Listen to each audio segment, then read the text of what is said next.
My name is Deborah Klein Lopez, and I am a field representative for Assemblymember Jesse Gabriel. I am also a council member in the city of Agoura Hills. Assemblymember Gabriel, who proudly represents so much of the San Fernando Valley, sends his regrets. He had some kind of emergency come up this morning. He's not able to be here with us. He's very much sending his regrets because this is one of his favorite programs and events to share with you, and so please know that he would be here if he could. I want to give you a real quick history of the Nonprofit Security Grant, which is what you're all here to learn about today. It is something very near and dear to the Assembly member's heart. He began working on a program like this even before he was elected, working with the Jewish Federation, working with other stakeholders and partners to shore up security measures for organizations that were facing hate-motivated violence, threats, and other real, unfortunate things that we're seeing in our present-day politics and engagements. So even before he was elected, he was working on this, but of course, once he was elected, he began working with his colleagues in the state assembly and the state senate to incorporate a program into state law that expands access to funding to be able to expand upon a program that already exists at the federal level. And as we know, the timing of this funding could not be better. Not that we're happy about that coincidence, but as we've seen in recent years, hate-motivated violence has skyrocketed. We cannot turn a blind eye to this injustice. There's AAPI hate, there's anti-Semitism, Islamophobia, anti-LGBTQ violence, and our friends and neighbors in every community, Christian, Armenian, Latino, women, domestic violence. Sadly, there is a long list of groups who are targeted. So last year, the Assembly member authored Assembly Bill 1185, which was an expansion to organizations to help provide security services such as vulnerability assessments, training, and this is in addition to other critical security measures like gates and cameras and other things that can be quite costly. One important thing to note for this year is that we're happy to say that this is a multi-year funding program. Before it was a single year, and now we have $80 million in the budget this year. We have $80 million in the budget next year, which if you've been watching budget news in California, that's amazing to have that locked away. And that's going to bring the total, thank you, yeah, it's great news. It's going to bring the total to $300 million in support for this issue. Before I turn this over to my colleagues, I want to thank the many groups. I want to thank you who are here today or who may be watching this recording later. You may be a religious institution, a reproductive health clinic, an organization providing support to the homeless, or some of the many wonderful agencies that provide these critical services to our community. So thank you for being here. I also want to thank my colleagues. We have representatives here from Senator Caroline Menjivar's office, Senator Ben Allen, Assemblymember Pilar Chavo, Assemblymember Jackie Irwin, and I want to give a special thank you to Supervisor Lindsay Horvath's office. They not only have representatives here today, but they are providing coffee and pastries and a little nosh. So thank you so much, Supervisor Lindsay. Very nice. And of course, I want to thank the Office of California Office of Emergency Services. You're going to hear from them today. They oversee this important program. Our presenters today are Matthew Brown and Angela Baeza. You'll hear more from them. And at this point, I was going to introduce Henry Stern, but I'm not sure he's here yet. He's not here yet. So I'm sure when he gets here, he'll want to say a few words. But I know everybody's got a busy morning, so I don't want to delay. I want to turn this over to our presenters. And once again, thank you for being here. All right, thanks for having us. So before we get started, just introducing ourselves. So thank you for having us here today. We really appreciate coming down here, spreading information about the California State Nonprofit Security Grant Program, a program that really is focused on investing and protecting vulnerable populations as well as faith-based institutions. We're really showing that California really cares about its constituents. So to be a part of that, this program, just curious, who was here last year? Anybody here last year? All right, so if you were here last year, you saw that I was presenting. I'm elevated. So no longer program representative, now unit chief of the California State Nonprofit Security Grant Program Infrastructure Protections 2. And we'll be presenting today along with my colleague, Angela Baeza. I am terrible with names. So we'll be here today. So I'm gonna start off, I'm gonna lend it to her. Once again, thank you for having us, for hosting us.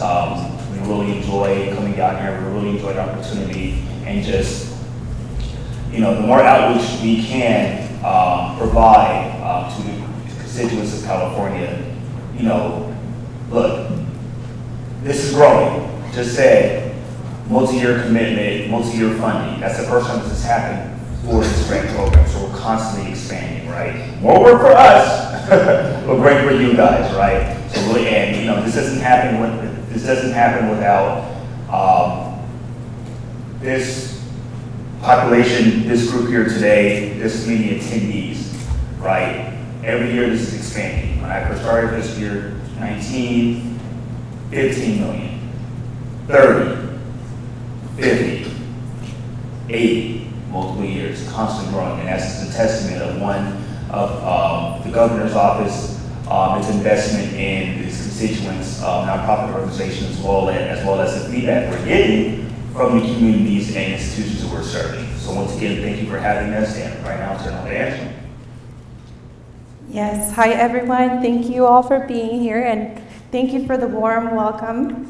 I have, along with Matt, been in this grant program for a couple years, and yeah, we've seen the growth over the years, and we're excited to be here, excited to go through this process with you, and we really hope that the takeaway is, helping you all with your applications and really answering some questions that you might have, and I'll go ahead and get started. So I'm gonna come down here. Yeah, let's see. Okay. Yeah, that way I can see. Okay, so today we'll be going over, I'm presenting this slide, or, okay. Fiscal year 2024, the California State Nonprofit Security Grant Program, the application workshop. We also use the acronym CSNSGP for that, so you'll hear that throughout the process of the grant. You'll hear that through our emails, through documentation, CSNSGP. Again, this is not the NSGP, which is the federal grant. We are the State California Grant Program, which is being presented today by the CalOAS Infrastructure Protection Grants Unit number 2.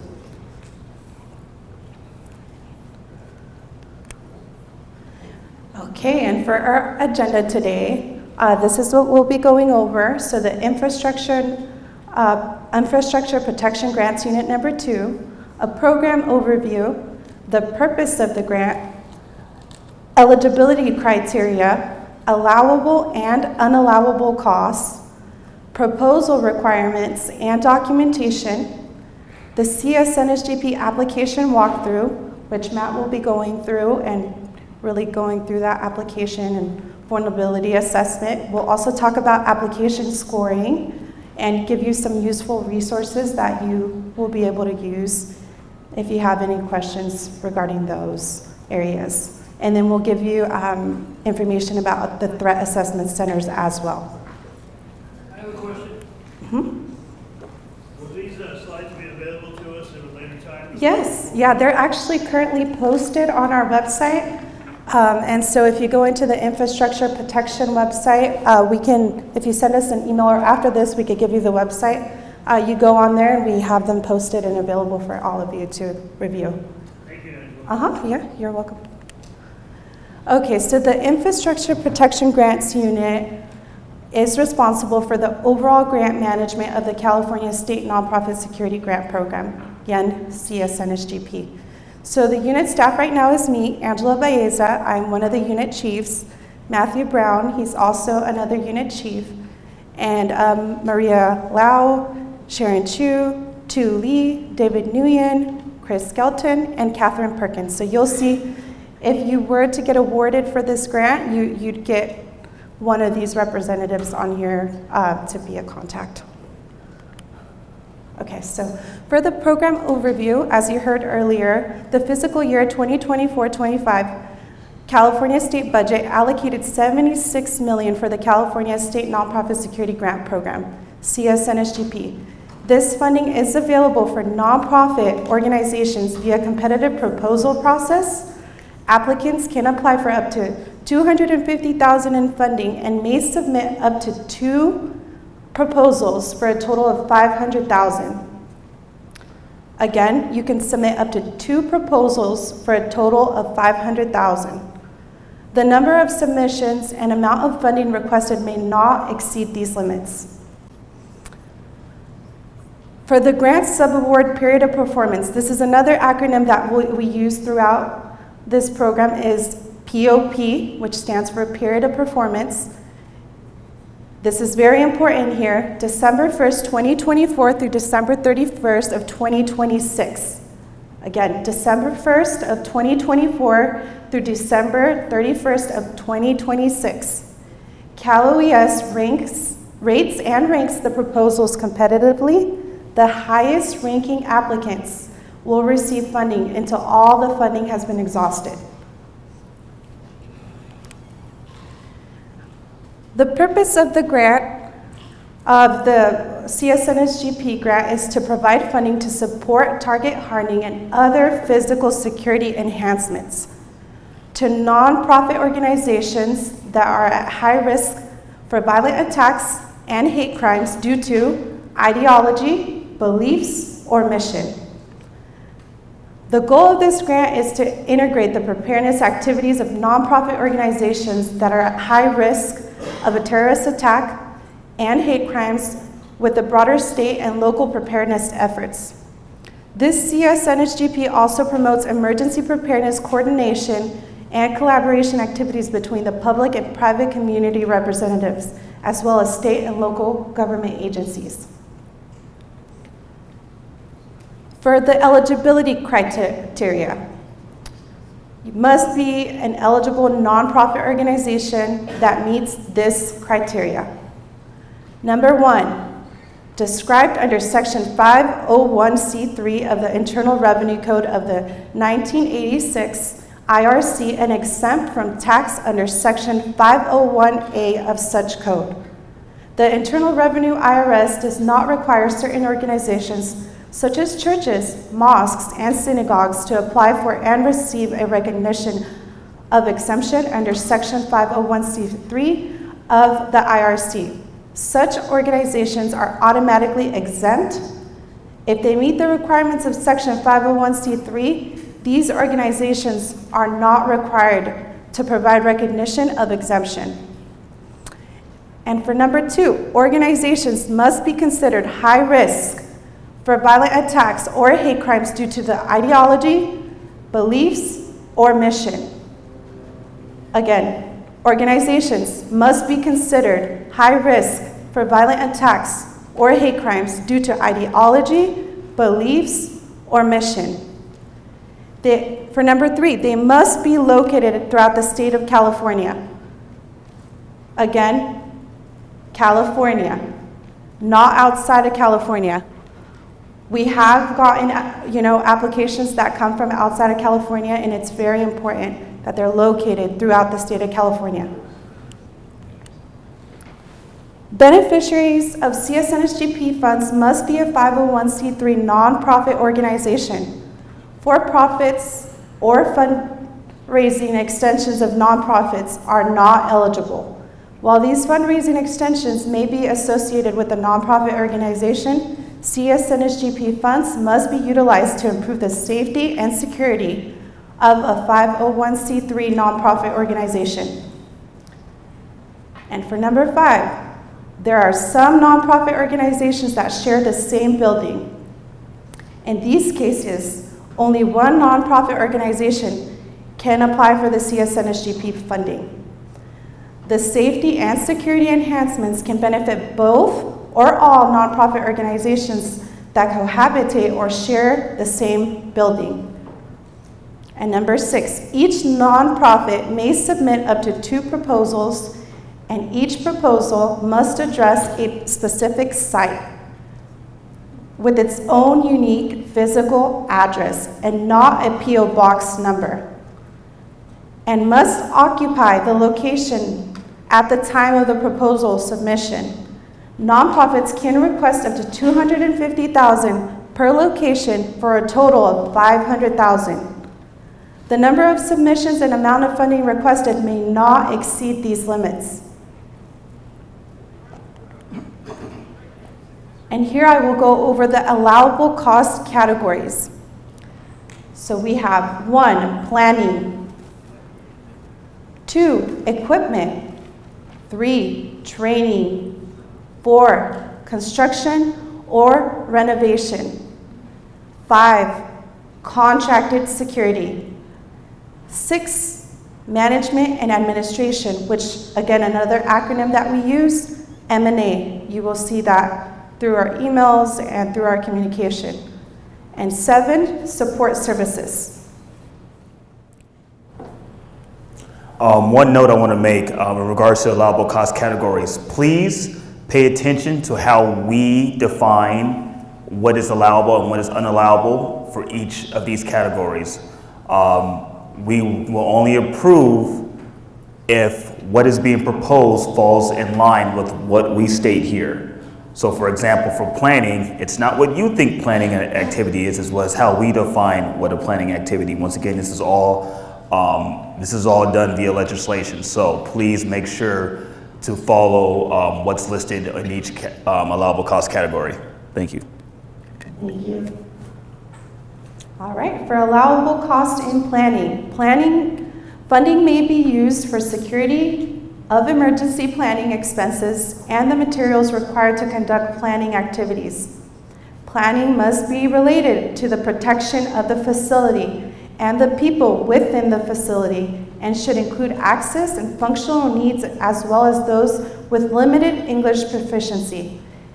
Here are some examples of planning activities that are allowable under this program, which include development and enhancement of security plans and protocols, emergency contingency plans, and evacuation shelter-in-place plans.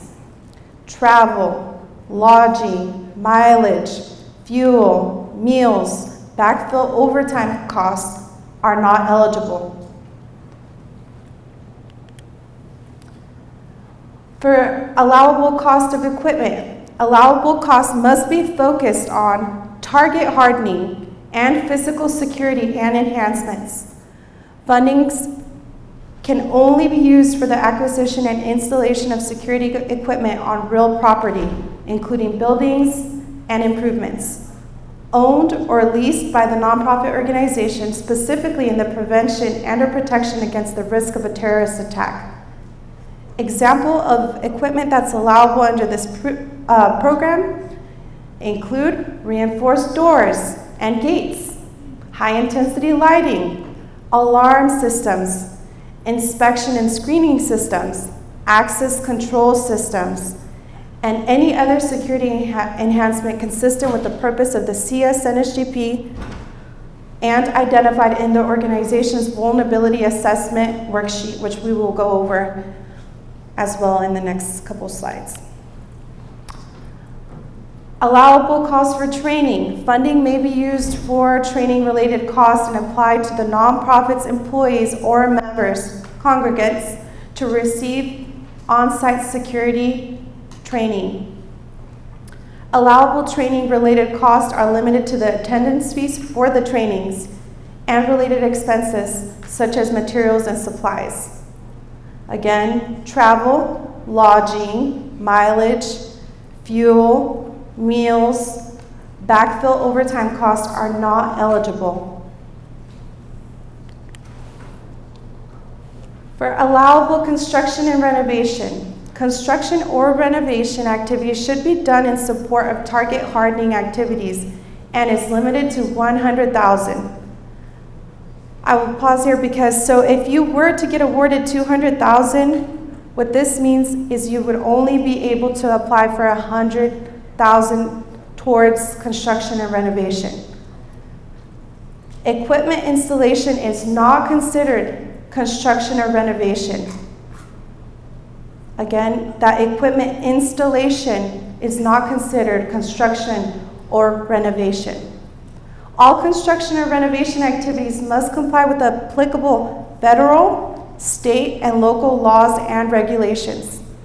Applicants must provide a breakdown of the construction-related costs on the application form. Allowable costs for contracted security. Contracted security personnel are allowed in this program. The recipient must be able to sustain the capacity in future years without CSNSGP funding. CSNSGP funds may only be used to pay the wages of the contracted security personnel and may not be used for the purchase of equipment for contracted security personnel. Funding for contracted security cannot exceed 50% of the amount requested. So if this was an award of $250,000, you would only receive 50%, which is $125,000 towards contracted security. Allowable costs for M&A. Management and administration, M&A organizations may use up to 5% of their award for M&A purposes. This includes, and it's very specific, paying staff or third-party contractors, consultants, to assist with the management and administration of CSNSGP funds. Some examples of M&A is submitting required documents, cash requests, grant modifications, progress reports to Cal OES, organizing invoices and procurement documents. And examples of what is not M&A is going to be costs associated with designing, engineering, overseeing, or managing security projects.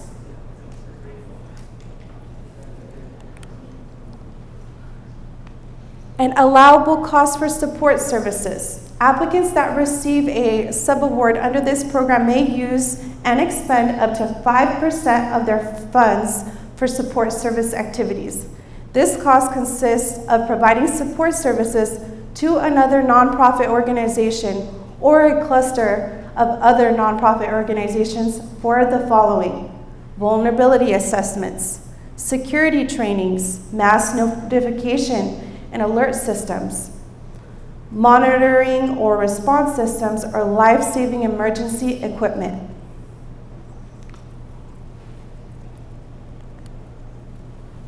Here are some unallowable costs. Hiring of public safety personnel, so like a police officer, a firefighter, an EMT, cannot be a contracted security. General use of expenditures, travel expenses, organizational operating expenses, overtime and backfill, initiatives that are unrelated to prevention and protection, focused capabilities directed at identified facilities and or the surrounding communities, the development of risk vulnerability assessments, initiatives in which the government agencies are the beneficiaries, any expenses incurred on your project outside of the grant performance period.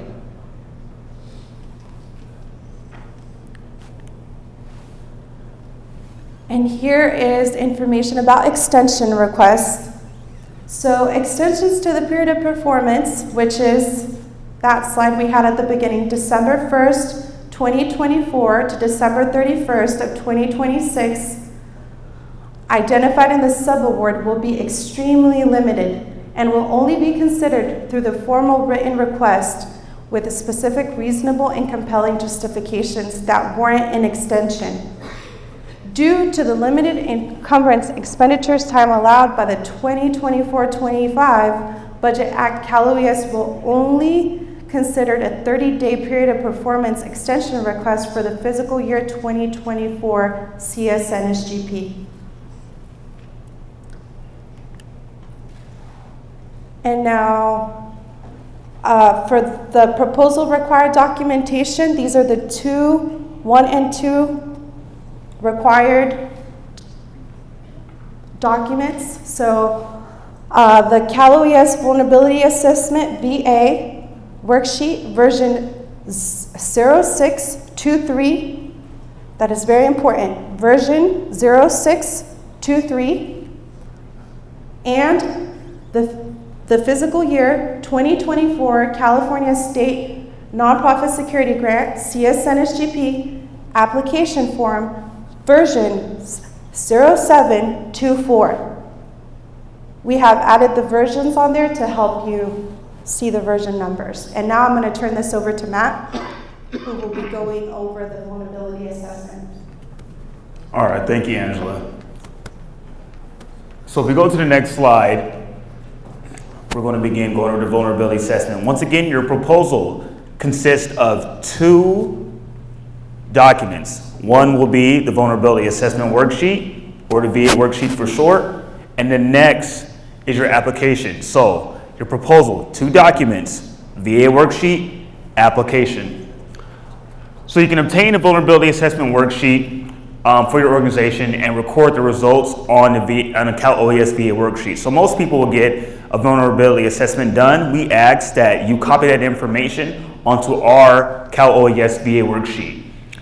The VA defines, or vulnerability assessment, defines, identifies, and prioritizes vulnerabilities of the organization structure. The VA provides the organization with recommended physical security enhancements to make the organization safer. Align your target hardening requests with the organization's risks, which are the threats you face, your vulnerabilities, and the potential consequences of an attack. The VA should be performed by a person with law enforcement, military, other security, or emergency services background. Self-assessments are allowed, so we do allow self-assessments. So for anybody in your organization, if they want to go ahead and survey your facility, we do allow for self-assessments, but it is recommended you get someone with some experience, that kind of note that has a greater degree of professionalism. That they missed something that I wouldn't catch. Self-assessments are allowed. Assessor title, credentials, and professional certification related to security are identified in Section 1 of the VA worksheet. The Cal OES VA worksheet is a required component of the complete proposal. Once again, proposal consists of 2 documents, VA worksheet, application. This is one of them. A webinar on how to complete the VA worksheet is available on our website at the VA worksheet webinar. You can find out on our website. If a security company prepares a VA, they are prohibited from bidding or contracting for the products and services that are covered under CSNSGP. So let's say you have an organization assist you with your vulnerability assessment. You're now no longer able to use that company. They cannot benefit from the CSNSGP, so you cannot use their services. Previous assessments can be used if applicable. Results of the assessment must be recorded and submitted on the most current version of the Cal OES VA worksheet, which is linked in the FY 2024 CSNSGP Request for Proposal, RFP. Previous versions will not be accepted. So let's say you have an old VA worksheet or assessment that was done. Copy that information onto the new version of the VA worksheet. Make sure the information is up to date. If those vulnerabilities from the previous VA worksheet have been addressed, please do not record that on the new VA worksheet because those vulnerabilities have been addressed. So please make sure the vulnerabilities are listed on the new VA worksheet are up to date. The Cal OES Critical Infrastructure Protection CIP unit may assist in contracting a regional fusion center for additional information on the conduct of a VA. They can be contacted at infoshare@caloes.ca.gov. I'll give you guys a second to write that down. infoshare@caloes.ca.gov. We'll also be providing another email to help with vulnerability assessments. So, current requirement is the worksheet, vulnerability assessment worksheet proposed, or purpose, a tool to support completion. Who's this going out? Okay, so a tool to support completion of the application or investment justification. Don't worry about investment justification, just think of the word application. It is a worksheet, not a comprehensive security checklist. It is not scored. So the purpose of the VA worksheet is to assist the subrecipient, or that's the name we give to people that are awarded, but the organization, pretty much a walkthrough to go down and identify potential threats and vulnerabilities that may exist with their location.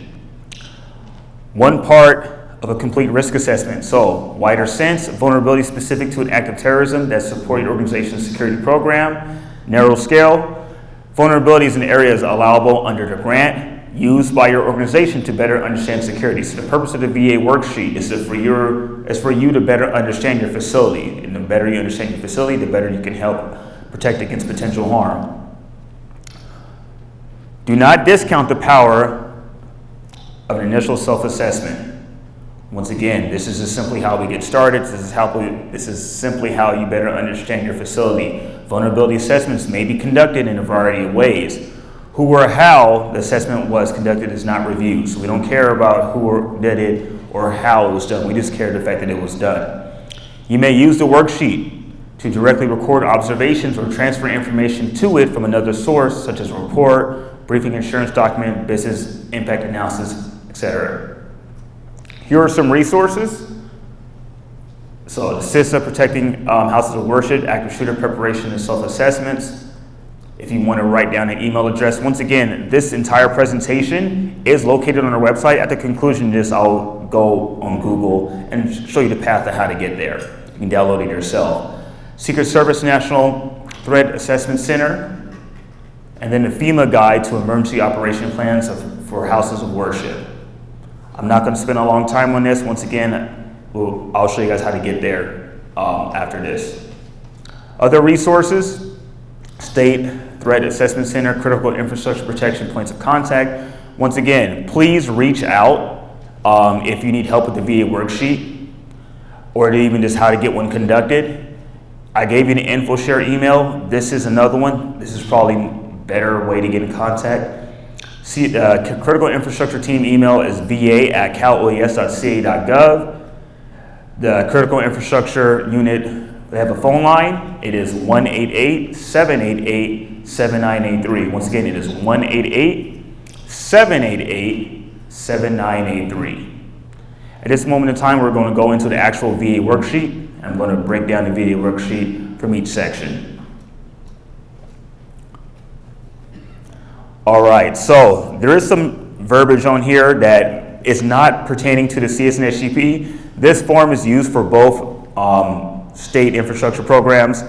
One is mentioned before, the federal NSGP, that's federally funded, and also the California State Nonprofit Security Grant Program, which is California state funded. You will see a term on here called UEI. As a UEI number, each organization should have one. Ignore it. That is for NSGP. This is for California state funded, California State Nonprofit Security Grant Program. We completely ignore the ignore the UEI number. So don't pay attention to that. You see anything UEI related, ignore it. Once again, this form is used for both programs. So, application for the Nonprofit Security Grant Programs requires the submission of a VA worksheet. As part of the application package, assessments should cover such general areas as threats, vulnerabilities, and mitigating options, consequences, perimeter lighting, and physical protection, etc., as contained in the VA worksheet. The VA worksheet, including the vulnerability assessment template. By vulnerability assessment template, we simply mean all the information is here for you to go around, look, survey your location, must be completed as a record of the vulnerability assessment and returned with your grant application. So starting off at the top, organization's name, please put the name of your organization as federally recognized. So IRS, registrations, IRS, DOJ, Franchise Tax Board, and please make sure that that is consistent with the name that is posted on your application. We cannot tell if there's a lot of organizations that have pretty similar names. If they do not match, that will make your total proposal null and void. Because we're going to say, hey, Happy Nonprofit on the application, is it the same as Happy Nonprofit of blank, blank, blank that's listed on the VA worksheet? They do not match. Unfortunately, that's a proposal that's going to be deemed ineligible. So please make sure names match. Physical address of the location. You have a question? Yes, I do. Our organization name is our nonprofit name, and then we have our corporate office located at a church. Then we have a women's drop-in center. We fight human trafficking. So we have a women's drop-in center in the red light district in Bakersfield, California. Mm-hmm. When I put Magdalene Hope Incorporated, DBA, Bakersfield Women's Center, and then Magdalene Hope Incorporated just on our office. So you have one VA worksheet per location per proposal. Whoever is benefiting, the physical location that is benefiting from the CSNSGP, which should be the organization that's applying for it, Yes. that must match. Yes.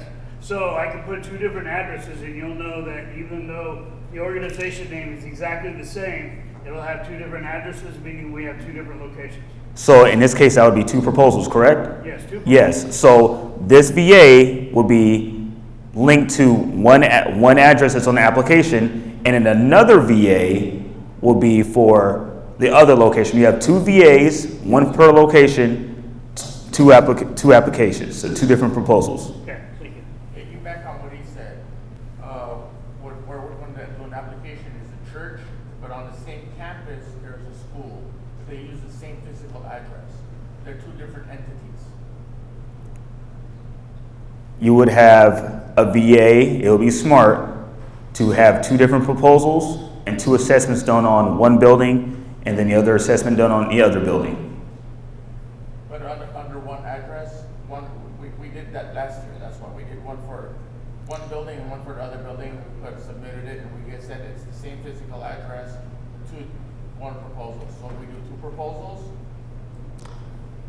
Send us an email to the group inbox for further clarification on that. The reason being is there is like a campus model that we will honor, but sometimes that gets tricky. And if you're looking to submit two different proposals, or we want to make sure you're submitting the right proposal, send us an email to the inbox. To who?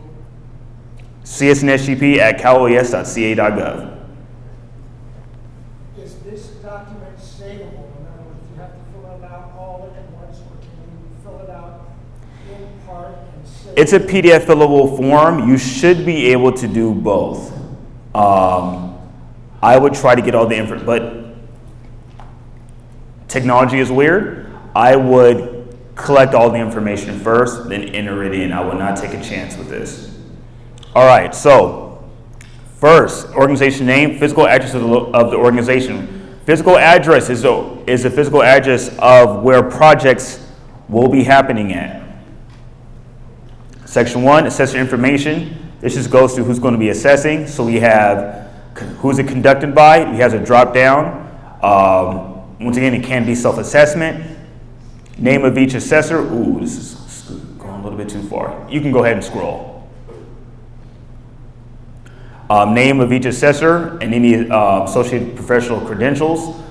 Please put their name. If they had any credentials, please put it there. Please make sure they sign. Whoever did the vulnerability assessment, please make sure to sign, and please enter the date of assessment. Scrolling down. Some background information, general information about the organization. So for example, if possible, attach an aerial photo of the nonprofit and it clearly shows the property line and structures. Once again, UEI number, ignore it. GPS latitude and longitude, local law enforcement agency, name and address, and local fire department, name and address. Section 3, nonprofit applicant background information. Some information about your organization, membership size, the community it serves, any outreach programs you may have, any on-site facilities you may have, How do you use your facilities? What's the purpose of the facility use? Historical artifact preservation, regional, national, and or historical symbolism. So please name that information there. If you don't have it, please leave that blank. If that does not apply to you, please leave that blank. The purpose of the VA worksheet, we really want to identify threat, vulnerabilities, mitigating options. That's the most important. So threat, vulnerabilities, mitigating options. So threat assessment. When possible, the vulnerability assessors of the grant should coordinate with local law enforcement, the Regional Fusion Center, and or urban area security initiatives, UASI. That's for the NSGP, do not worry about that. Representatives to get a clear picture of the current threats or terrorism to the nonprofit organization members of site. For the purpose of the grant, terrorism is defined as human-caused threats against persons or property to achieve political or social objectives. Overall description of threats lists any acts of threats, terrorism against a person or property directed at the nonprofit site initiated to achieve political or social objectives during the last 5 years. Attach any photos, news articles, or police reports that validate the assessments, and you have a couple spaces. If you want to add more to this document, we ask that you add pages at the end of this document. So attach pages at the end in PDF documents or PDF format. Do not add when you submit. It would not be wise to add another document, like a separate PDF document. So if you're going to add to this, add to the end of it. So it's all still one PDF document. Nonprofit on-site vulnerability assessment VA template. This VA template provided to assist assessors and applicants collect security-related data on a nonprofit organization and site. Please complete and return this annex with your grant application. Submitted vulnerability assessments should cover the same general areas such as threats, vulnerabilities, and mitigating options, consequences, perimeter lighting, and physical protection, etc. Assessors and applicants should collectively discuss these security-related questions during the assessment phase of the VA. This inclusive approach will help the applicant complete the grant application and help the nonprofit organization become more aware of the risks to all the on-site members. So the whole purpose of this is for you to become more aware of your organization, its facility, and what potential threats, vulnerabilities, and mitigating options can exist. So scrolling down. So perimeter and access control. So, we're looking at this template, walk around your facility. Does this site, facility, or installations have a perimeter? Yes or no? Once again, we're learning about ourselves. Does this site have perimeter fencing? And is the fencing maintained? If no, yes, no. Describe the appropriate or attached photos. Are intrusion detection systems, sensors integrated into the perimeter?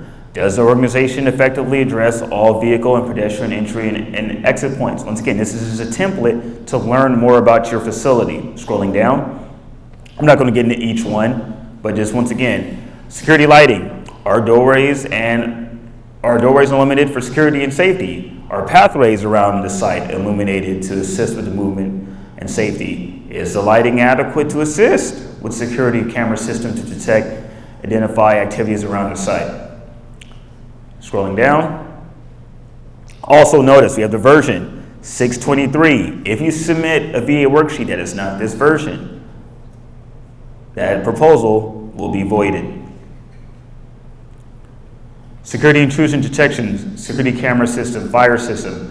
Does the site, facility, or installations have a security center? Does the site have a operational intrusion detection system installed on all windows, doors, skylights, crawl spaces, etc.? Does the IDS system provide any specific or more focused coverage? Does the site have a security camera system in place? These are just ways to kind of think about how is your facility potentially protected? How does it protect against potential threats? Going down to security operations. Those are just more questions to ask for yourself. Does the facility use a security company? Are the observations of the patrol documented in daily security log? How does a nonprofit organization communicate with employees, volunteers, and members during emergencies? Once again, we're learning about ourselves. Going down, vulnerability attachment list. So once again, attach anything, if you're going to attach pages, to the end of this document within the document.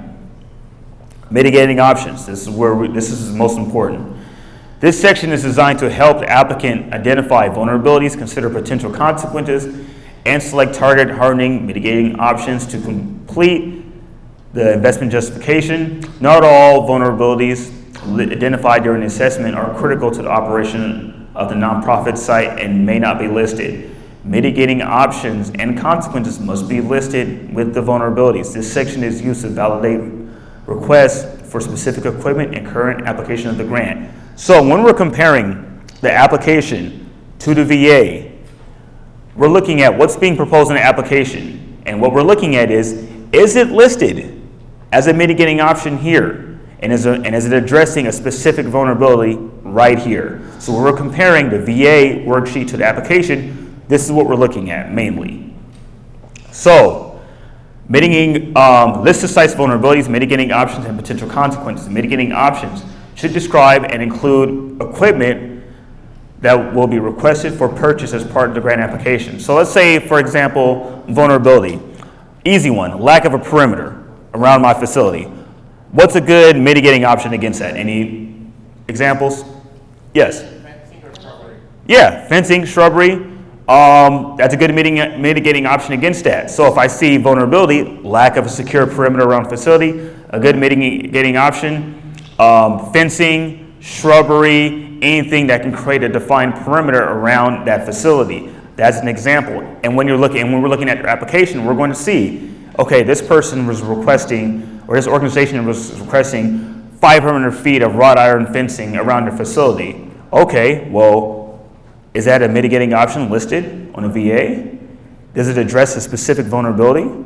That's what we're looking for. Question? Being non-tech savvy, how do you attach photographs of the vulnerabilities into that document? Because you say it has to be part of the document. So it depends on your Adobe capabilities.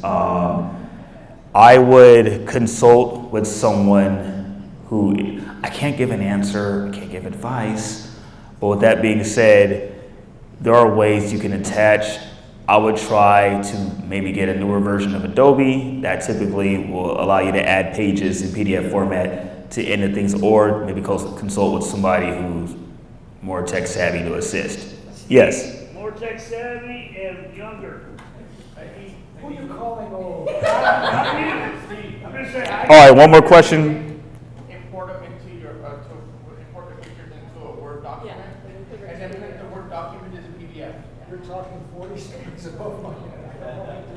All right, so we're going to move forward. So once again, this last portion is most key, most important, is what we're going to be comparing with the application. Please make sure listed vulnerabilities are listed along with mitigating options, and make sure those vulnerabilities and mitigating options are present on your application. We're going to get further into that after this. So now we're going to go back to the PowerPoint slides.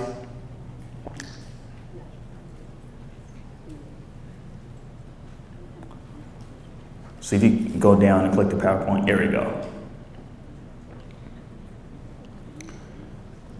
Oh, now we're going to go into the application form. We're actually going to go into the application form, so you can go ahead and go back into it. Question? Yeah, should all the attachments make reference to the point in the grant which it is referring to? Yes. Now, this is the application form. Once again, one half of your proposal. Your proposal consists of application form, VA worksheet. They work in tandem. So we're going to start off at the top. California State Nonprofit Security Grant Program. If you scroll to the bottom of this page, it says version 724. Please make sure that what you're submitting is this version, 07/24. Now, first off in section 1, applicant information, this is not scored, so we're not scoring this, but this is a way for us to collect data or meaningful information of your organization, as well as if you are awarded, we're going to use this information to contact you. So please make sure this information is up to date and it's going to persist for at least the next 6 to 7 months. Question. Which version is this? 724. 7, let me go down. 724. First, legal name of your organization. As indicated on their FEIN number, Federal Employee Identification Number, provided by IRS. Please, your legal name. Not what you tell your friends, not what you think it is, your legal name of your organization. If you're known by something else, but it's not represented on your tax forms, wherever it may be, please put the legal name of your organization and make sure that's consistent with your VA worksheet. Physical address or project location. Once again, this address should be benefiting from CSNSG funds if awarded.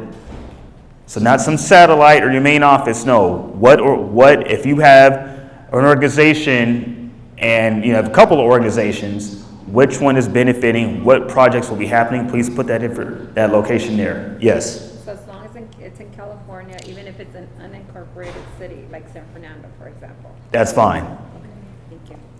Street, city, state, zip code, county, not country. Mailing address. If you have a different mailing address and you want mail going to that, once again, this is not that where projects are going to be happening. This is a mailing address. You want mail to go there. Please put that. PO boxes are accepted? For mailing, Yes. yes, we will accept it. We don't like them, but we'll accept it. Thank you. Only for mailing. So if you put a P.O. box for a physical address, you're going to have an issue. Ain't gonna happen. Telephone number of your organization, please provide that. Email address, if your organization has one, please provide that. General email, if it's like, info at whatever it may be, just a general email that gives information. Website URL of your organization, if you have that, please put that down. Primary point of contact, this is very key. If awarded, we're going to contact this person via email. If not, we're going to try to contact them via phone. Please put someone who's going to be there for at least the next 6 months as your primary point of contact. Name, title, role, telephone number, and email. If we're not able to reach that person, we'll reach out to another person. That will be your secondary point of contact. So please put that information there, name, title, role, telephone number, and email. 501c3 tax exempt status. This should be either a yes or an exempt. It should never be a no. If it is a no, you're not eligible. You will not be applying. Yes, meaning you're a 501c3 organization. Exempt. It should always be yes, but there are times, or let's just say exempt or eligible. Eligible. What does eligible mean? Sometimes this may apply to religious nonprofits that already meet 501c3 guidelines to be nonprofits and maybe haven't submitted and registered under like DOJ and IRS and things like that. So they would put eligible, but for the most part, you're putting yes, which is mostly everybody, or eligible. If it's no, why are you submitting this? Funding requested. So this is how much you're requesting. We have a maximum of $250,000 per proposal. Once again, we have a maximum of $250,000 per proposal. So if my organization is requesting the full amount, the maximum amount, I'm going to put $250,000 right there. Section 1, applicant information. Continued. So provide a short description of your organization's ideology, beliefs, or mission. Use the space provided. Please select the primary organization type. Those are the options under the drop-down. If you select other, please describe the type of organization in the space provided. Please select the organization's primary affiliation. We have a drop-down menu. Select one. If it's other, sorry. You might have to scroll down on this one. Real quick. Yes. Funding requested up to $250,000. Below it said from section, was it 4? I will get into that. We'll get there. So, please select the organization's primary affiliation. There's a drop-down menu. If it's other, please describe the affiliation in the space provided below.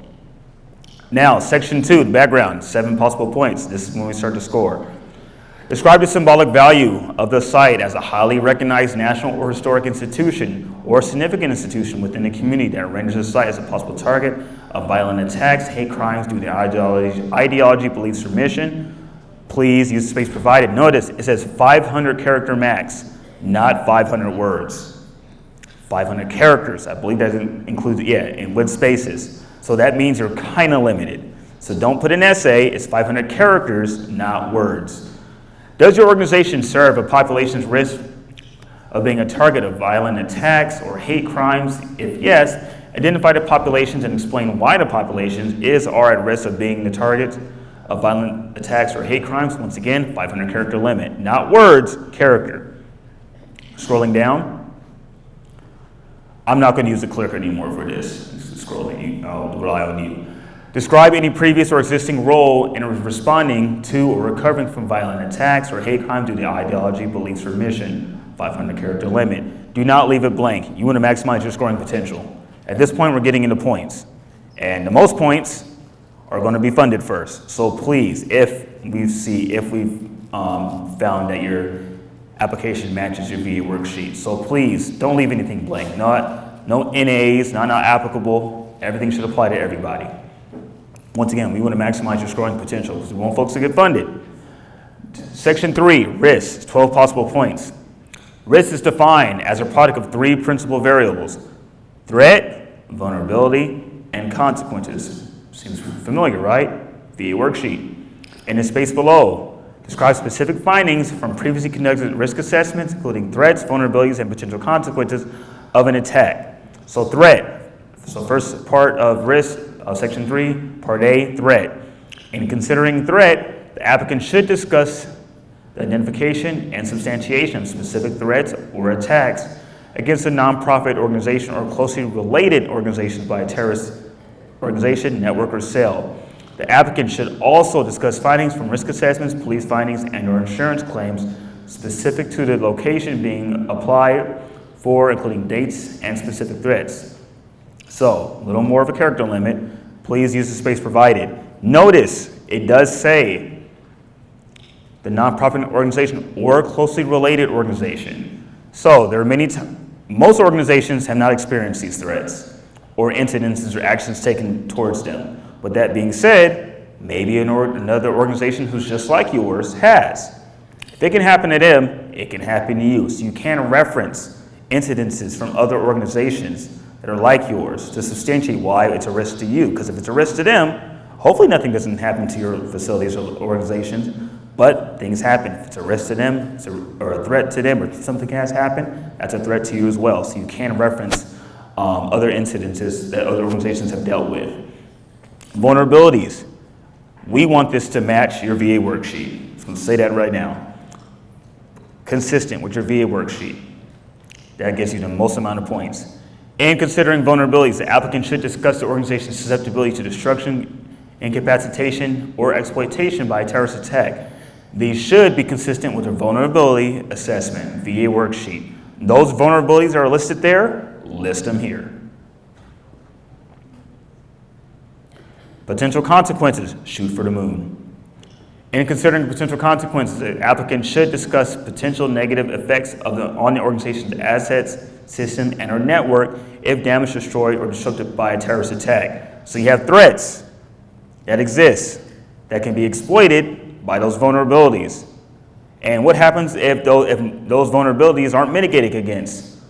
Worst possible outcomes per vulnerabilities. Once again, worst possible outcome per vulnerability. I'm not giving advice, but this is the benefit of an in-person workshop. So, once again, shoot for the moon. Target hardening, 14 possible points. In this section, describe the proposed target hardening activity, including the total state funds requested that addresses the identified threat or vulnerability. Allowable costs are focused on target hardening activities as well as planning-related costs, contract security personnel, and security-related training courses, and programs limited to protection of critical infrastructure, key resources, including physical and cybersecurity, target hardening, and terrorism awareness, employee preparedness. Woo, that's a sentence. Funding can also be used for the acquisition and installation of security equipment on real property, including buildings and improvements owned or leased by the nonprofit organization, specifically in prevention of and or in protection against the risk of a terrorist attack. So you're going to list all proposed mitigating options, projects, whether it be equipment or non-equipment related in this portion right here. And then we're going to further break down in section 4, we're going to break it down in 2 sections, equipment and non-equipment related activities. But now we're going to equipment. So, target hardening equipment. In this section, list all target hardening equipment being proposed. This consists of physical security enhancement equipment, including but not limited to reinforced doors and gates and high-intensity lighting and alarms, inspection and screening systems and access control, any other security enhancement consistent with the purpose of the CSNSGP, which is target hardening. Also, decimals are not permitted under funding requested, use whole numbers only.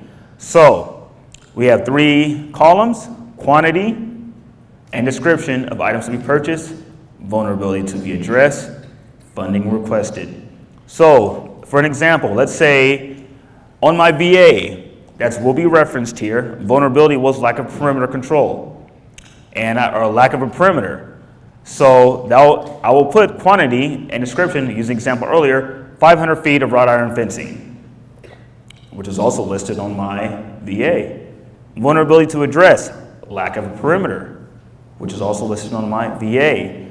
Funding requested, let's say this is, I don't know, 80,000. I'm putting that there. All proposed target hardening equipment projects, you will list them by quantity and description, the vulnerability that is addressing, once again, I was referenced on your VA worksheet, and the funding requested. So going on to the next page, now we're looking at non-equipment related target hardening projects. So in this section, select yes or no regarding applicable non-equipment related activities. The organization plans to expend with grant funds. Describe the activity and provide the cost estimate related to physical security enhancement of the organization. So you have construction and renovation. Should be done in support of a target hardening activities and limit to 100,000. That's it. Hard number is not any percentage. 100,000 is limited for construction and renovation. Equipment installation is, once again, is not considered construction and renovation. Now, we're not saying, hey, I want to add a new room to my facility. That's not in the spirit of CSNSGP. But let's say an example that was used earlier, a renovation activity. We want to prevent access or we want to prevent, what's another word? I guess meaning access perimeter, but we want to prevent maybe a secure portion of our facility to be seen from like the outside community. So maybe, along that fence, it's like chain link. We want to put some shrubbery or bushes. That's renovation. And that's in support of target hardening. Let's say, for example, we want to install this bollard, but in order to do that, we got to reduce maybe a portion of the curb that exists in front of our facility. So that would be construction. That is in support of target hardening. So we're not looking to, make your facility look better in regards to, we want to, it'd be nice to have a new paint job. That's not construction and renovation. It has to be in support of target hardening. You have a question? So when you say installation is part of the construction cost, is installation, just to be clear, installation of like security cameras and stuff is? That's included in equipment. Okay, fantastic. Okay, so yeah, installation is included in equipment, not construction and renovation. So when you're looking, and granted, we understand these are estimates, right? You're estimating how much, you're allocating for each project, include installation as well for equipment. Contract security personnel, we're paying for wages. State the frequency/duration of guard service to be contracted, limited to 50% of the total funding requested in section 1. So let's say you're requesting 200,000, only 50%, which in this case would be 100,000, can be utilized for contract security personnel. Note, in regards to changes of scope of work, due to the competitive process, changes to the scope of work may not be allowed without CalAES prior written approval. Please ensure the projects being proposed are well planned, as any funds that remain at the end of the period of performance will be disencumbered. Question? Just a clarification, okay, you said if you're requesting $200,000, only 100,000 of that can be for security. Now, is that 100,000 given over and above the 200,000? No. So the maximum you can use for contract security personnel is 50% of the total grant award. So let's say I was awarded 200,000. The maximum I can allow, or I can allocate for security personnel is 100,000 of the 200,000 I have, which means now I have, let's say I utilize all of 100,000. Now I have 100,000 more for everything else. So 50% of your total grant award or funding requested can be utilized for contracted security personnel, a maximum of 50%. And it's not on top, that's included in the whole award. So here are different non-equipment related items. You have training, select yes or no. If you do yes, description, funding requested. And before you move on that note, it says in regards to changes to the scope of work due to the competitive process, changes to the scope of work may not be allowed without the CAL. So let me clarify that. I'm gonna answer your question. So this is a competitive process. What's on your application is a gold standard. Right. If awarded, you cannot add anything new because you were approved based on what was on your application. You can't say later, hey, now we wouldn't include, I don't know, some bollards. Well, was that on your application? No, well, that's not approved. That would not be approved. What's on your application is what's there. Now, you can, and this is for people that are awarded, you can then say, hey, we want to change some of the numbers around, budget items around, that's fine. Cost of increase, cost of decrease, that's fine. But you're not changing your award amount. So let's say we allocated 100,000 for fencing, and now that ballooned to 120. So now we're going to change that 100,000 to 120. But hey, maybe we have to take away funds from another project. That's fine. But you cannot add anything new. You cannot move forward with certain projects, but you cannot add anything new because you were awarded based upon what was listed on your application. And so that 120 with the price increase because of inflation or whatever, we would have to show that we spent that there, but then we took from security cameras, we went from 40 down to 20. Yes, and so when awarded, if you're awarded, I can't get into that because that's privileged information for people that are awarded. Yes. But for the purpose of the application workshop and submitting an application, don't worry about that for right now. But if things change in the future and you're awarded, you are able to do what we call quote modifications to modify budgets and things like that, as long as you're not changing the overall scope of work of what you're approved for. Thank you. So you have management. And we have planning, management administration, construction, contract security personnel, and support services. The total for all of these in the first part of section 4, equipment items, and the second part, non-equipment items, must be put down there. If you notice, that number should be consistent, should be the same number that's listed in section 1 or top page. So if I'm requesting 250,000, all of these projects must equal the 250,000 right there. If not, you will be dinged for that. Section 5, milestones, 4 possible points. Provide description and associate key activities that lead to the milestone event over the CSNSGP period of performance. Start dates should reflect the start of an associated key activity, and end dates should reflect when the milestone event will be completed. Applicants should provide no more than 10 milestones. What is a milestone? Can't give specific advice, but make sure key activities associated with your grant throughout the period of performance. And what we mean by that is we're looking at your association or communication with Cal OES.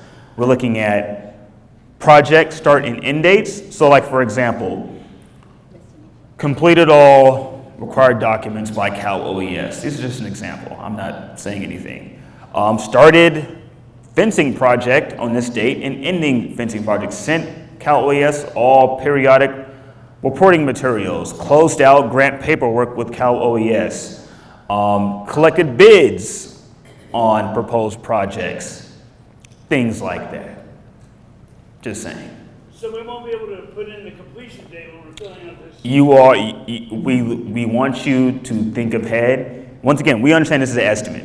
So it's a guesstimate? It's a guesstimate, yes. So yeah, put a proposed start and end date. Thank you. And you have a period of performance, which is December 1st, 2024, December 31st, 2026. That's like about a 2-year timeline. I will say this, if awarded, do not wait till the end of the performance period. Get it done as soon as possible. Next section, section 6, impact, 5 possible points. I want you guys to be very specific with this question. Explain how the organization facility will be safer at the end of the fiscal year 2024 CSNSGP period of performance, explain how your organization/facility will be safer at the end of the fiscal year 2024 CSNSGP period of performance. It's a very specific question. Sometimes we get into long stories about why they need it, and that has nothing to do with how your organization will benefit and be safer at the end due to these projects being implemented. So please read the question and answer that question. Now, once again, looking at the version 724, funding history. This portion is not scored. So if you received any funding in the past, whether it be CSNSGP, which is California state funded, or the federal NSGP program, we just want you to provide, if you received funding, yes or no, years that the funding was received, total funding received, and any pertinent information you would like us to know, you put that there. Applicant certification information.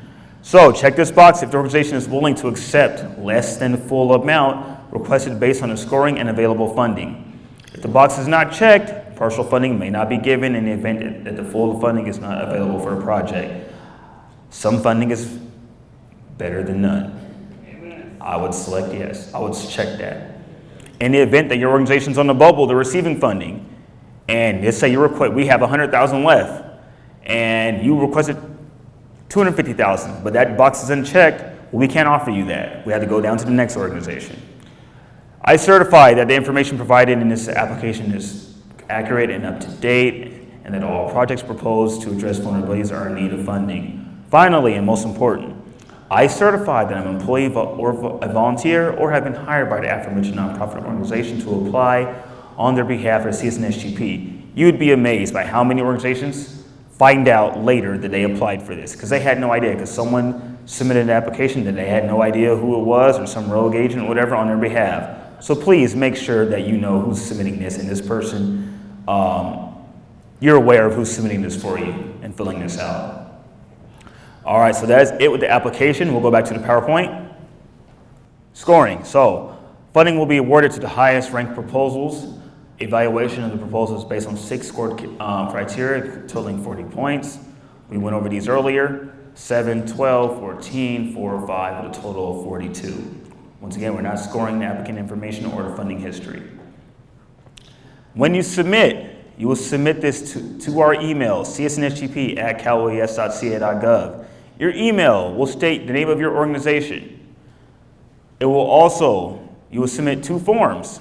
So 1 email, 2 attachments. One attachment will be the application. The other will be the VA worksheet. Please use the following naming filing conventions when submitting a proposal. So in this case, FY 2024 _ CSNSGP _ application _ nonprofit name. Examples are listed here. You're encouraged to shorten your long organizational names. The full names will be in the text of the document. Use capital letters to separate names, not spaces. So please use this naming convention. Once again, please use this naming convention. Application submission, other instructions. So application forms and VA worksheets submitted as one combined document would not be considered. Voided. Proposals documents must be submitted as PDF attachments. Embedded links will not be acceptable. So once again, 1 email, 2 PDF documents, 1 being the application, the other being a VA worksheet using the naming conventions seen before. Password protected documents will not be accepted. Application forms and VA worksheets must be submitted on the most current versions, which are linked to the FY 2024 CSNSGP request for proposal RFP. Previous versions will not be accepted. Applicants are encouraged to apply only for the amount of funding necessary to safeguard their facility. Additionally, applicants are responsible for the completion of the VA worksheet and accurately identifying the requested resources on the application form. It is very important to note that Cal OES staff cannot assist in the creation of the documents. Cal OES staff may only provide clarification on the questions presented on the application form. Recommendation for award. Final funding decisions are made by the Director of Cal OES based on the following factors: rank score in the application, consideration of funding priorities, prior negative administration, and programmatic performance if applicable. Doesn't happen a lot, but it does happen. Once the decision has been made, the applicant will be notified via email via the primary point of contact. Those selected will receive an award letter Those not selected will receive a denial letter and information on the appeals process. Threat assessment centers. If you need assistance with your VA worksheet, please, I'll give you a quick time, take a picture. California State Threat Assessment Center, STAC, that's in Sacramento, that's the number and email. We have regional threat assessment centers, one in Orange County, Los Angeles, Sacramento, San Diego, and San Francisco. I'll take another 10 seconds to allow you guys to take a picture.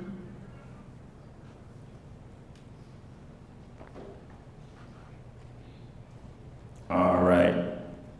Proposal submission. So, a proposal, which consists of the VA worksheet and application, consists of, once again, the VA worksheet and application, both of those versions. The proposal must be received electronically via email no later than 11:59 p.m. Pacific Standard Time on Monday, September 23rd, that's I think a month from now, 2024, to csnsgp@caloes.ca.gov. Once again, csnsgp@caloes.ca.gov. Proposals submitted after this time date or submitted to any of the email addresses will not be considered. So please do not make a mistake and submit it somewhere else. It will not be considered. Any questions, please email all questions to csnsgp@caloes.ca.gov. Now, what we will do right now is we'll probably have someone come around and collect all of the questions you have put on potential note or the note cards in front of you. We will come around to collect those. We're going to have a 5-minute question and answer period in which we will address all the questions. But what I will do right now, I think we have someone we have someone to speak right now. After this, I'll be the entertainment while they're writing up questions. Okay, well they should be pretty much done, but I'm now going to show you guys the path. Oh wait, we don't have internet, huh? We don't have internet. Oh, okay. If you want to receive, so this PowerPoint's on our website already. If you have questions on how to access it, send us an email to that website. We'll provide you the link to the PowerPoint that's listed on the Infrastructure Protection Grants page on Cal OES website. So we But- need to send an email to that to get this PowerPoint. Yes, and the reason being is I could show you guys right now, but we're having some technical difficulties. Can you read it off? The pathway to get there, or the URL. That's a long URL.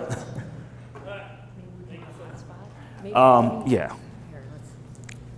We'll try to figure out a hotspot or something to try to get that up, but while we're collecting the cards, I would just like to introduce you to Senator Henry Stern, who would like to say a few words, and a representative from Lindsay Horvath's office, Barry Worth-Gervin, who's going to tie in a little bit about what they're doing with this program.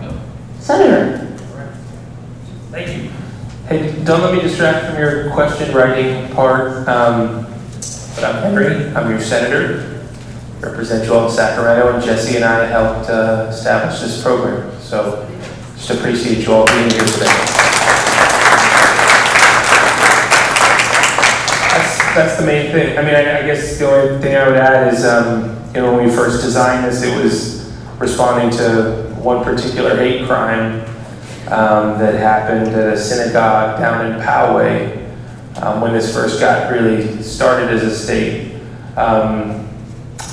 Called the governor, and there was like a sort of momentary tragedy, and we realized that there were security gaps in how this particular synagogue. But just look around you. We know that these security issues are unfortunately diverse, and they affect such an amazing and important range of civic infrastructure in our community. So I'm just grateful that we don't see this as a one particular people kind of program. That if you worship in a mosque and you're uniquely feeling vulnerable, know that you're not alone, and that Planned Parenthood's going through something similar, and a preschool down the street's going through something similar, and our education institutions and senior centers and health centers.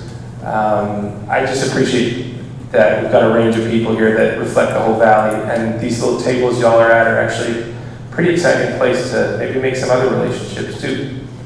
Maybe try to figure out how we can serve our people better. So this feels a lot better than the internet, I will tell you. You know, when you look online at what the state of the world is, it feels scary, but when I look at this room, it feels a lot better. So thanks for giving me a little boost today, and for helping Jesse and I make this program a success, and especially Cal OES coming back year 2, 3, we're gonna keep it going.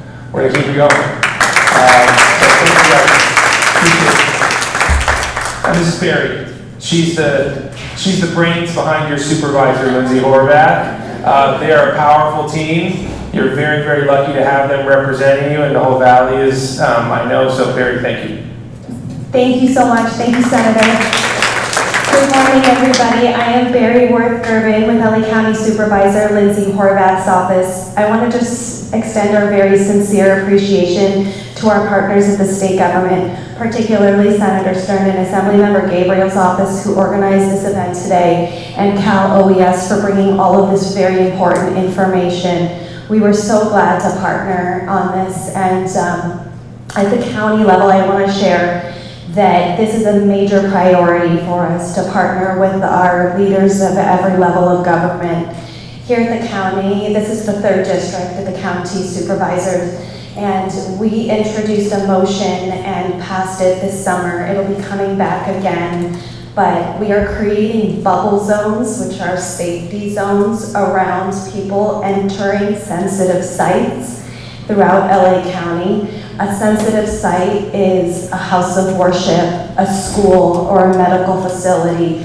We know what the current climate has been like, and we want to respond and do what we have to do to really keep each other safe. We are one community, and we are here for you. This is going through the process of the county, and we will keep you all updated. If you have any questions, please feel free to contact us at LA County Supervisor Lindsay Horvath's office. I'm Barry, and here to answer any questions you have later after the event. But thank you so much to our state partners, and we're so glad that you're all here today and that you're getting your applications in.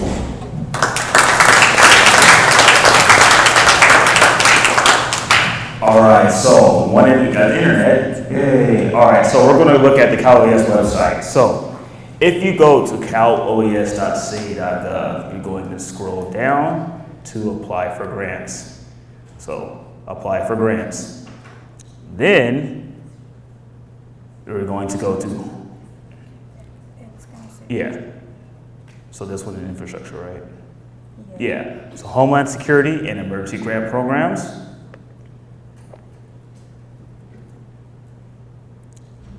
Then you scroll down, Infrastructure Protection Grants.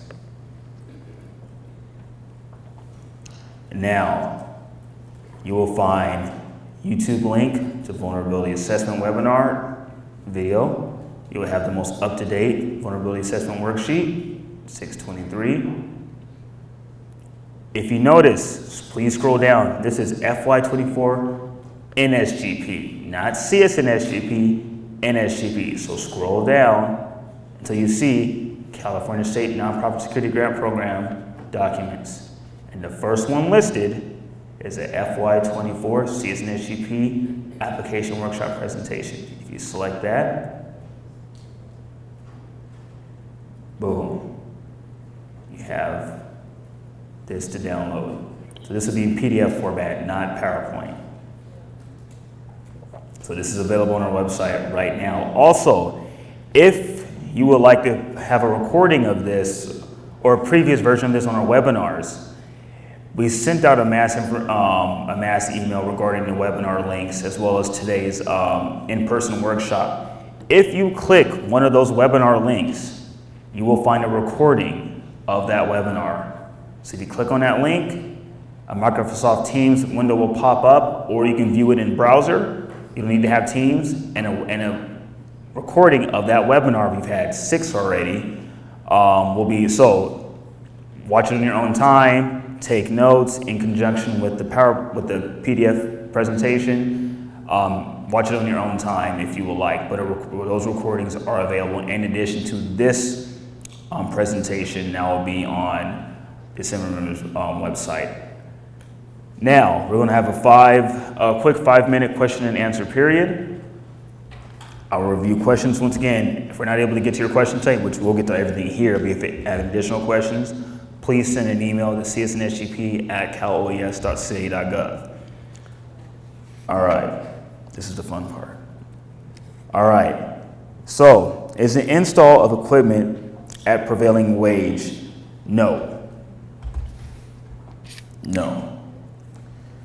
Do you need a cover letter to go with the items that are required? No. We're only looking for application, VA worksheet, nothing else.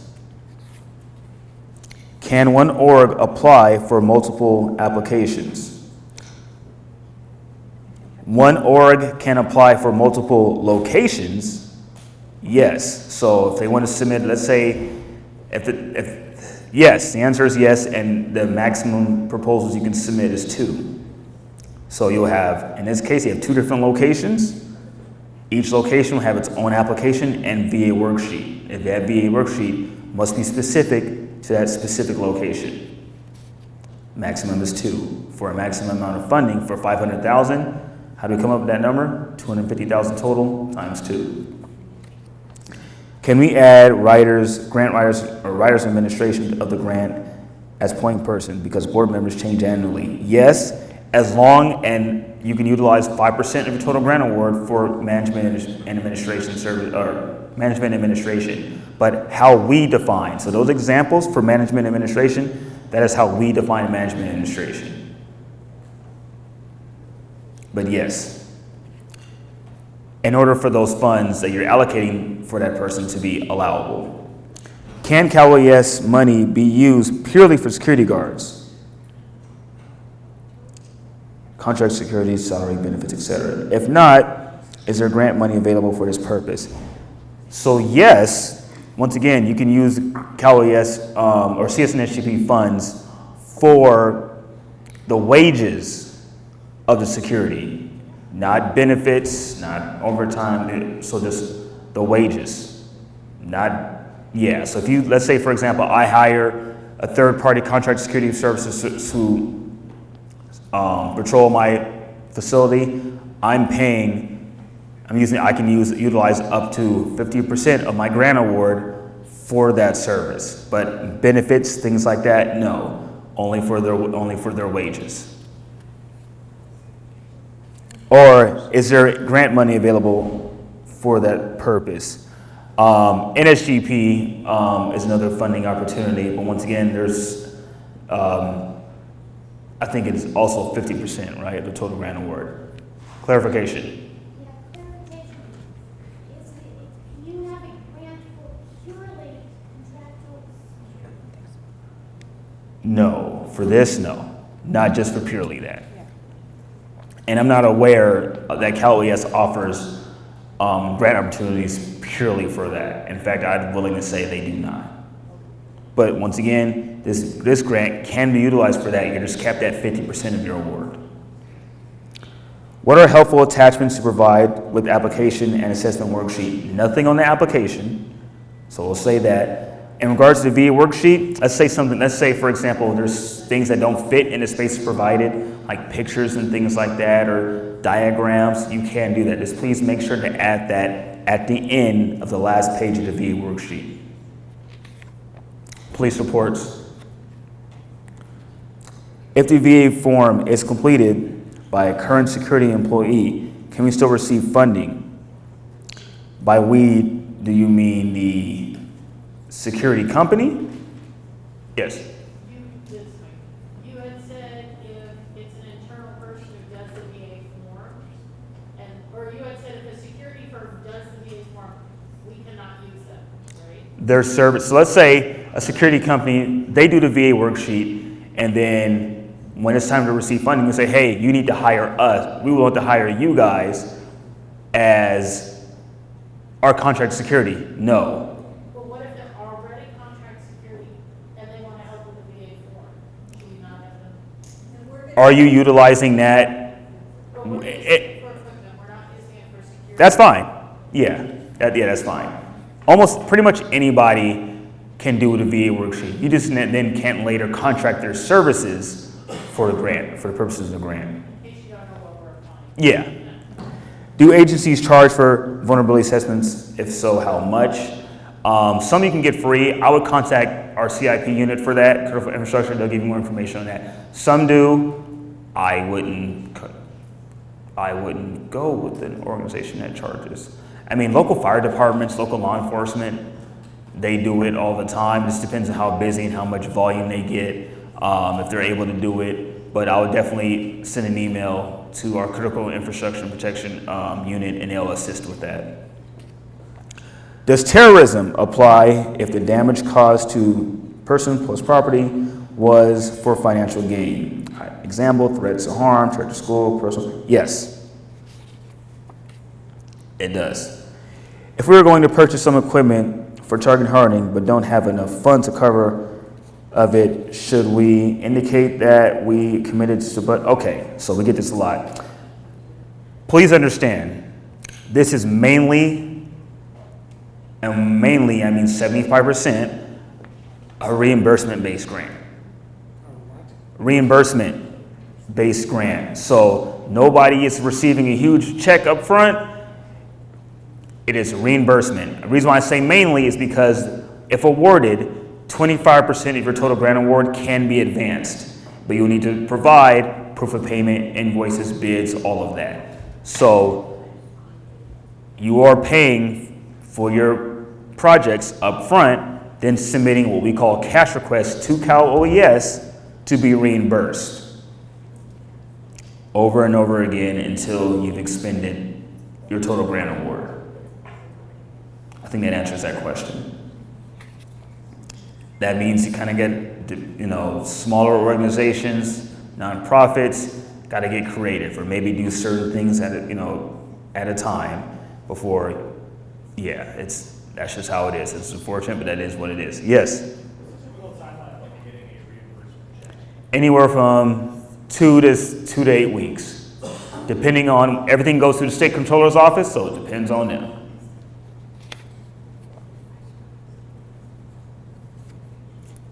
Okay, this is different. Will it limit our chances of getting a grant if we only focus on equipment as opposed to equipment and? No. Most organizations are applying for purely equipment. That's most of them. Non-equipment items happen, but for the majority, everybody's applying for equipment. There is no priority list that we go by. We rank each application solely based on the information presented, and it's justified by the VA worksheet. And with that being said, just because maybe you're not a religious nonprofit, or maybe you're not an organization that experiences a lot of threats, that still does not rank you any higher or lower than any other organization. So do not be discouraged. If we submit a proposal this December and it was not selected, is it too soon to resubmit? No. If you submitted a proposal for the last year's funding and was not submitted, we encourage you to apply again. Yeah. Can one nonprofit site submit proposals for the same site so that if one project is denied, the second project may be considered? Are you saying, let's see, can one nonprofit site submit 2 proposals for this, 1 proposal per site? So if you have multiple sites, remember you're limited to 2, but 1 proposal per site. I think that answers the question. And inside baseball, do not submit, you submit a proposal, that's it. We're not going to allow you to submit hey, I messed up and I got to submit this. Nope. You submit.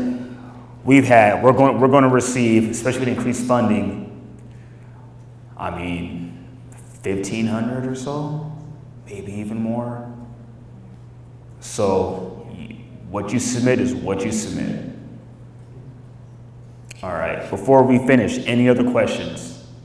We're going to go 1, 2, and 3. First.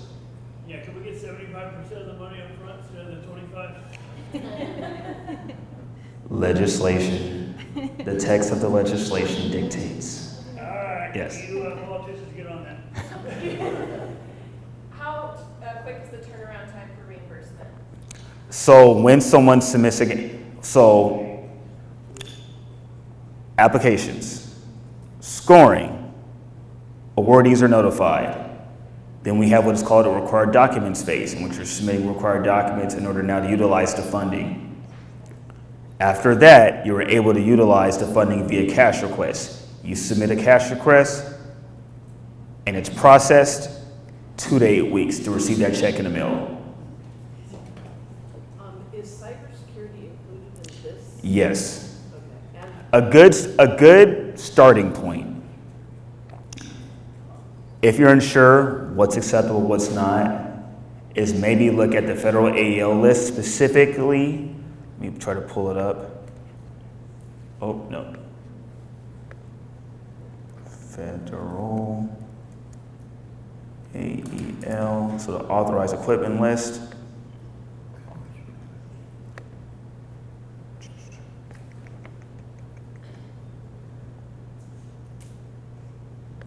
(14 and 15). These are 14 and 15, good examples of what's allowable in terms of equipment and not allowable. So federal AEL list, you can Google that. Or is it 13 too? We're gonna go 14 and 15.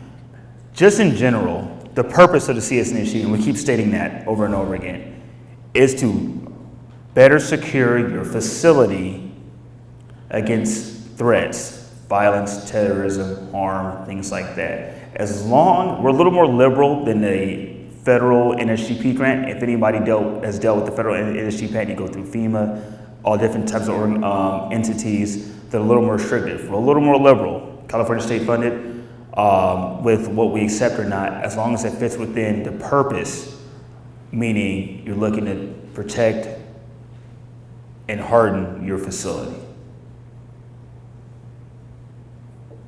Any other questions? Going once, all right?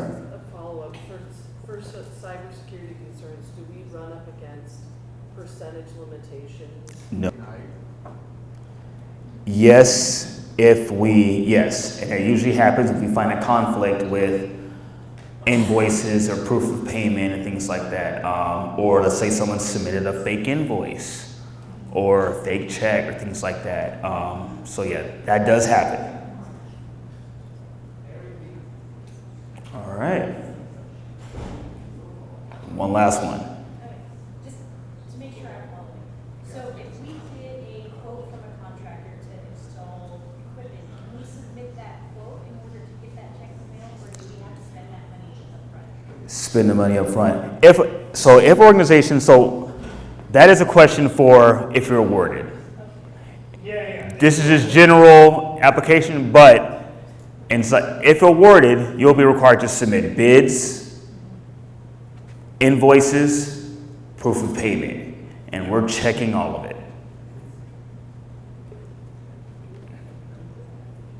All right, I think we're done. All right, well, let's give ourselves a hand. Let's give Assemblymember Gabriel and Senator a hand as well for inviting us here. And, you know, if you have any questions, please send us emails. We're not able to give advice, but, you know, we're looking to have as many applicants and as many awardees as possible. The money is almost doubled in the pot for, for this grant program. So if you know anything about the state government, got to spend that money. We don't want anything left over, so please send us questions, apply. If you're not awarded, apply again next year. All right? All right. And once again, thank you for having us, and we got to catch a flight. All right. Good luck, everybody.